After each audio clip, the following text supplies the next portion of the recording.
Kalau menurut kalian bikin rumah itu sulit ya, coba deh kalian renov rumah lama.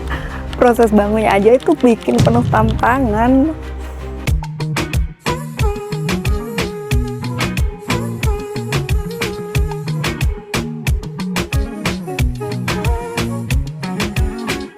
Banyak orang mengira ya renovasi rumah tuh jauh lebih mudah daripada bangun rumah baru.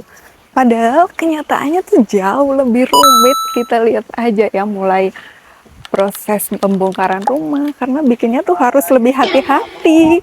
Video kali ini aku bakal ngasih tahu ke kalian, ngeliatin ke kalian bagaimana proses pembongkaran rumah dari awal sampai selesai nanti. Ikutin terus ya. Di awal proses pembongkaran rumah, aku tuh emang nggak ikut syuting selain karena alat berat udah mulai bekerja, kondisinya juga cukup berbahaya, banyak paku berserakan, belum lagi material bangunannya yang pada berjatuhan, terus juga debunya itu loh, tebal sekali, jadi lebih aman kalau aku nggak berada di area pembongkaran. Makanya momen awal bongkar rumah ini tuh nggak sempat ke video ya, tapi tenang aja, setelah kondisinya lebih aman, aku bakal lanjut tunjukin ke kalian progres renovasi dari tahap demi tahap sampai rumah impian aku tuh bener-bener terjadi.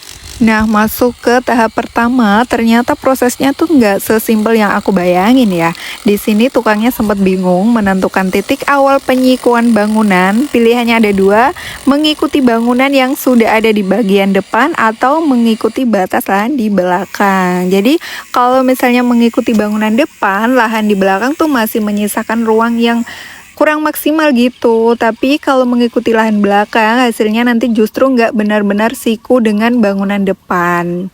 Jadi sebelum lanjut ke tahap berikutnya, semuanya harus dihitung dan diukur dengan sangat teliti, karena kalau salah menentukan titik awal aja dampaknya tuh bisa berpengaruh ke keseluruhan bentuk rumah nantinya. Selanjutnya dilakukan penggalian mengikuti garis denah sebagai langkah awal pembuatan pondasi atau yang biasa kita sebut itu mendompleng, itu bahasa gampangnya ya kalau dari kita. Nah, tahap ini tuh benar-benar harus presisi karena dari sinilah bentuk dan posisi seluruh bangunan akan ditentukan nih. Selanjutnya, proses penentuan titik acuan dan penarikan denah berlangsung atau yang biasa kita sebut mendompleng tadi ya, bahasa gampangnya nih buat kita. Terus tukang juga mulai merakit cakar ayam yang nantinya tuh akan dipasang di titik-titik pondasi. Jadi cakar ayam ini tuh dipasang pada area yang udah disesuaikan dengan titik acuan bangunan supaya nantinya tuh pondasi lebih kuat dan posisi bangunan tetap presisi sesuai denahnya.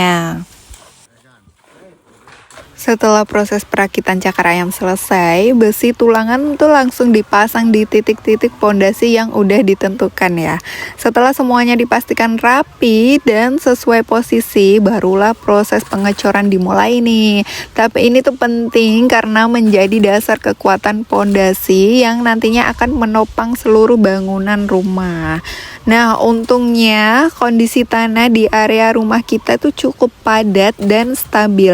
Jadi nggak mudah bergeser. Karena itu pondasi di sini tuh nggak perlu menggunakan tiang bor atau proses penyetrosan. Apa ya bahasanya? Nyetros lah itu pokoknya.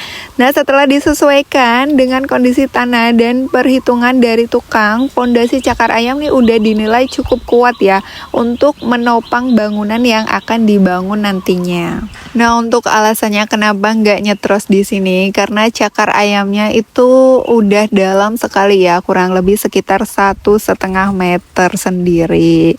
Kedalaman ini tuh dibuat agar pondasi memiliki pijakan yang lebih kokoh lagi dan mampu menopang beban bangunan ya.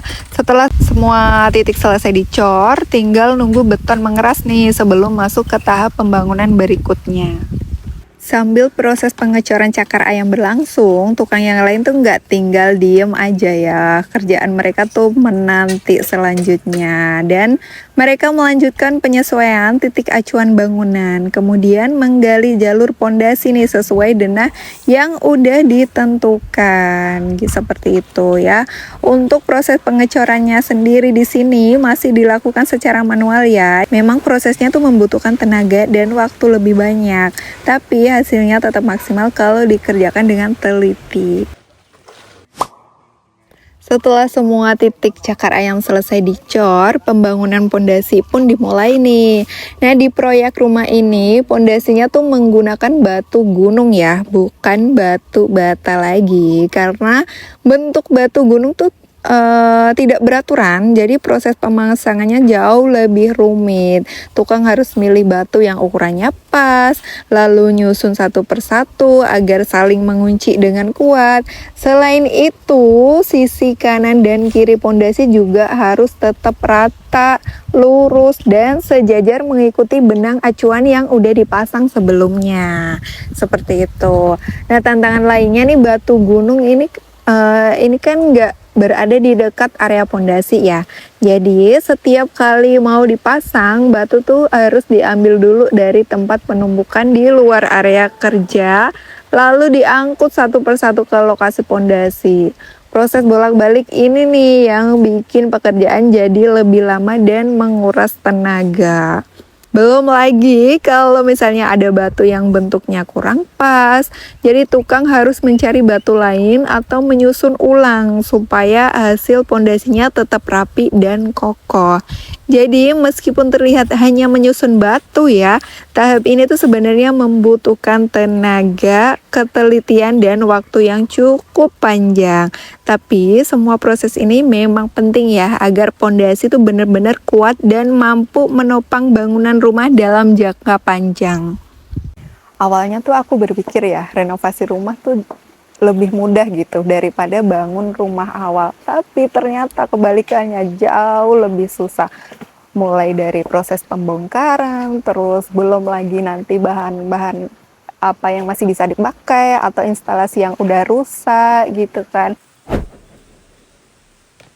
Memasuki hari berikutnya, proses renovasi kembali dilanjutkan nih. Tapi pembongkaran kali ini tuh nggak dilakukan sekaligus ya. Jadi tukang harus melihat lagi gambar denah untuk menentukan bagian mana aja yang emang udah bisa dibongkar dan bagian mana yang masih harus dipertahankan buat sementara.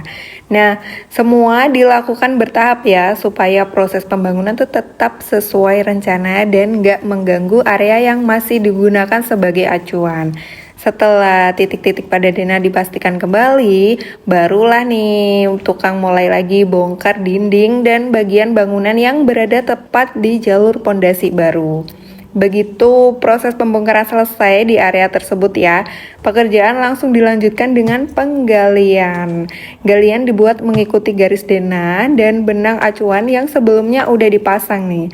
Sehingga posisi pondasinya tuh nanti benar-benar sesuai ya dengan ukuran yang udah direncanakan. Di tahap ini kelihatannya tuh emang hanya bongkar lalu gali, bongkar gali ya. Tapi sebenarnya semuanya tuh harus dilakukan dengan sangat hati-hati. Jadi tukang harus terus mencocokkan kondisi di lapangan dengan gambar denah supaya nggak ada kesalahan ukuran ataupun posisi. Karena misal nih kalau sempat meleset ya beberapa sentimeter aja, dampaknya tuh bisa berpengaruh ke tahap pembangunan berikutnya ya. Jadi hampir setiap hari selalu ada aja pekerjaan yang berjalan bersamaan. Ada yang masih membongkar bangunan lama, ada yang menggali jalur pondasi, dan ada juga yang menyiapkan pekerjaan berikutnya. Itulah yang bikin progres renov rumah ini terus berjalan meskipun setiap tahap membutuhkan ketelitian dan waktu yang nggak sebentar. Di tahap ini, sebagian tukang tuh masih fokus menyelesaikan pemasangan pondasi di bagian badan rumah ya. Sementara itu, area pondasi yang udah selesai nggak dibiarin gitu aja nih. Jadi tukang yang lain langsung melanjutkan proses pengurukan atau diuruk gitu dengan meratakan kembali tanah di sisi kanan dan kiri pondasi. Jadi tanah dimasukkan dikit demi dikit ke pinggir pondasi, lalu diratakan supaya mengisi tiap celah yang masih kosong. Tujuannya tuh supaya tanah di sekitar pondasi jadi lebih padat dan stabil, sehingga pondasi memiliki penyangga yang lebih baik. Proses ini juga membantu mengurangi resiko tanah amblas atau bergeser di kemudian hari. Jadi selama sebagian tukang masih menyusun pondasi nih, sebagian lainnya udah mulai merapikan dan memadatkan area yang pekerjaannya selesai. Dengan cara ini setiap tahapan pembangunan tuh bisa berjalan bersamaan sehingga progres renovasi menjadi lebih efisien. Karena dulunya ini rumah lama banget, udah hampir tidak layak ya, makanya pengenlah dibongkar, mulai pikiran direnov lagi menjadi rumah yang baru lagi. Tapi ternyata tantangannya tuh ekstra sekali, mulai dari pembongkaran rumah, terus nggak bisa asal bongkar rumah ya, harus milih mana yang harus dibongkar dulu, terus mana bahan yang masih bisa dipakai kayak kayu, kayak gitu-gitu. Memasuki hari berikutnya tentunya masih hampir sama ya, hampir sama seperti sebelumnya. Aktivitas di lokasi itu pembangunannya masih kurang lebih sama. Sebagian tukang balik melanjutkan penggalian jalur pondasi di area yang belum tersentuh nih.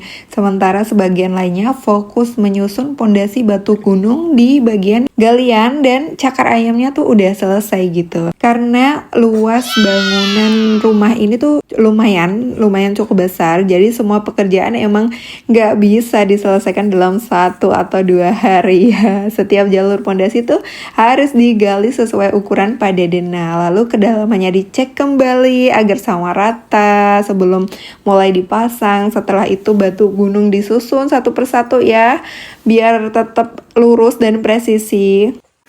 Nah, setelah dibongkar nih ya, hari pertama kedua barulah ketahuan kondisi rumah yang sebenarnya. Mulai dari kayu yang udah lapuk, dindingnya juga udah retak, kayak gitu. Dan lebih memakan ekstra waktu lagi. Terus juga belum debunya, puing-puingnya. Pokoknya banyak banget tantangannya dan butuh kesabaran yang lebih dibanding bikin rumah baru. Tapi semua proses ini adalah bagian dari perjalanan ya. Walaupun renovasi rumah itu sangat melelahkan dan kerja 2 kali, tapi aku yakin tidak ada usaha yang mengkhianati hasil. Jadi untuk itu ikuti terus progres renov rumah selanjutnya ya. Di video selanjutnya aku bakal kasih tahu ke kalian apalagi nih progresnya. Makanya jangan lupa buat follow akun YouTubeku. Setelah pondasi utama di bagian badan rumah selesai dikerjakan, pekerjaan langsung dilanjutkan ke tahap berikutnya, yaitu menggali jalur pondasi untuk sekat-sekat ruangan di dalam rumah. Galian kali ini tuh bukan lagi untuk pondasi utama ya, melainkan untuk dinding pembatas setiap ruangan sesuai denah yang udah dibuat sebelumnya. Mulai dari area ruang tamu, kamar, dapur, sampai ruangan lainnya. Semuanya udah memiliki jalurnya masing-masing nih yang harus digali dengan ukuran dan posisi yang presisi. Walaupun terlihat hanya menggali parit-parit kecil, proses ini tuh tetap membutuhkan ketelitian ya. Setiap jalur harus mengikuti benang acuan agar nantinya posisi dinding tuh benar-benar lurus dan ukuran setiap ruangan sesuai dengan perencanaan. Sedikit aja meleset bisa mempengaruhi ukuran ruangan dan proses pembangunan di tahap selanjutnya. Jadi setelah pondasi utama selesai, pekerjaan belum berkurang sama sekali. Justru tahap berikutnya adalah membentuk denah rumah secara nyata melalui jalur pondasi. Sekarang tuh udah masuk proses hari ke-7. Ya, mulai dari hari pertama bongkar rumah, itu kan udah susah ya. Mulai dari milih instalasi yang masih kepakai atau udah nggak layak pakai, dinding, kayu, itu tuh udah rumit sekali. Menurut aku itu udah bikin pusing ya. Ternyata masih ada yang bikin pusing lagi, yaitu menyiku bangunan. Atau harus sama persis 90 derajat. Nah, menyiku bangunan itu seperti ini ya. Jadi, bangunan ini tuh dipastikan harus benar-benar 90 derajat ya. Tahap ini tuh sangat penting sekali karena menjadi acuan untuk seluruh proses pembangunan selanjutnya. Kalau misalnya dari awal sudut bangunannya tuh nggak presisi, nanti bisa nih berpengaruh ke pemasangan dinding, keramik, terus ada kusen, bahkan juga atapnya. Seperti itu. Menyiku bangunan nih bisa makan berhari-hari ya, dari mulai hari ketiga sampai hari ketujuh. Tapi ini udah selesai, tinggal selanjutnya sih yang sebelah sana samping-samping di situ. Itu mulai lagi. Jadi kalau misalnya menyiku bangunan emang bikin butuh waktu lebih lama. Nggak apa-apa, butuh waktu lebih lama di awal daripada harus bongkar lagi di tengah jalan. Kalau misalnya nanti nggak presisi, nggak sama sikunya gitu. Kan mending lebih effort di awal gitu ya. Tapi semua proses ini adalah bagian dari perjalanan renovasi rumahku ya. Mulai dari effortnya. Kalau dibilang lebih susah, udah pastinya, udah otomatis lebih susah daripada bangun rumah awal ya, karena ini renov rumah. Lebih rumit, lebih effort lagi, tapi aku yakin ya hasilnya bakal sebanding dengan usahaku yang aku keluarkan untuk renov rumah ini. Kira-kira apalagi nih tantangan selanjutnya? Semoga sih nggak ada tantangan lagi ya. Untuk itu jangan kemana-mana, ikutin terus progres bongkar rumah selanjutnya. Bye bye.